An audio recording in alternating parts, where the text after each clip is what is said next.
Hey guys, welcome back to the channel. I hope you all are doing great.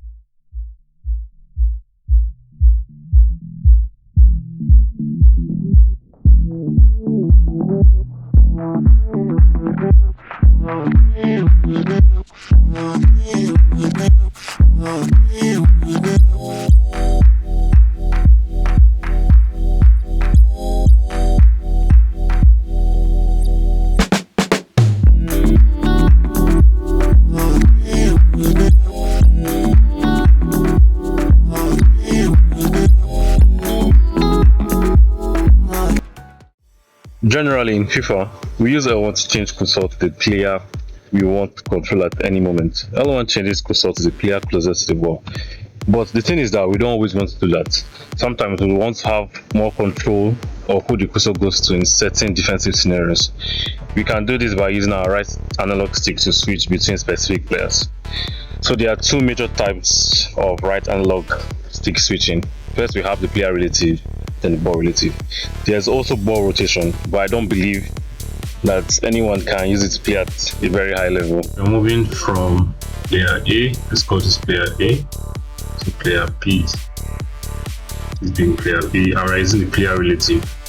Player relative, that means this player here is our reference, the player with the cursor on. So we flick our analog stick, right analog stick towards this player. So let's say this circle is our right analog stick here. So we flick it towards this player in this direction. Yes, so if you're using the right analog stick here, so you flick it towards this direction. That's for player relative. But if you're on ball relative, let me look for another example. Yes, if you're on ball relative here and we want to switch the cursor from this player to player, the ball is our reference point. This is our reference point. So we flick our cursor to this direction. Understand? So you flick the cursor, the right stick in that direction. Understand?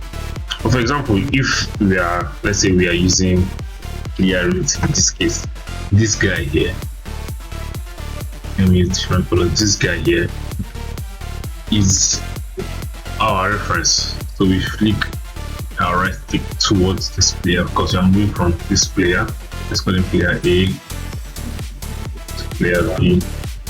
Don't mind my drawing now. So yeah, so we flick it's like this. Yes, so that means on the right analog stick, let me now show you the difference. Yes, it's like this. Yes, that's different between player relative and ball relative. Ball relative is my favorite method of switching cursor using my right stick on FIFA. And this is because sometimes we can make mistakes when we're switching our cursor and the game can mess us up. Meaning that our cursor could go to anybody, any random player that we don't want it to go to.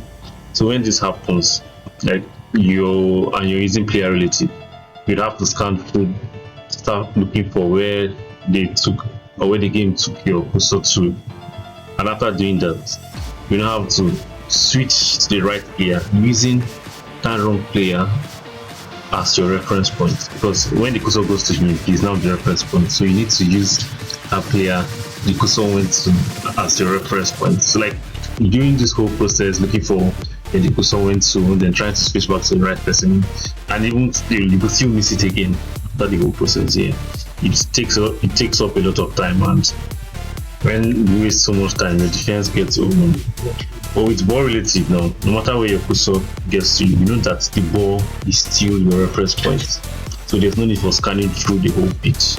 I believe this is a faster way of getting your cursor right when you miss it.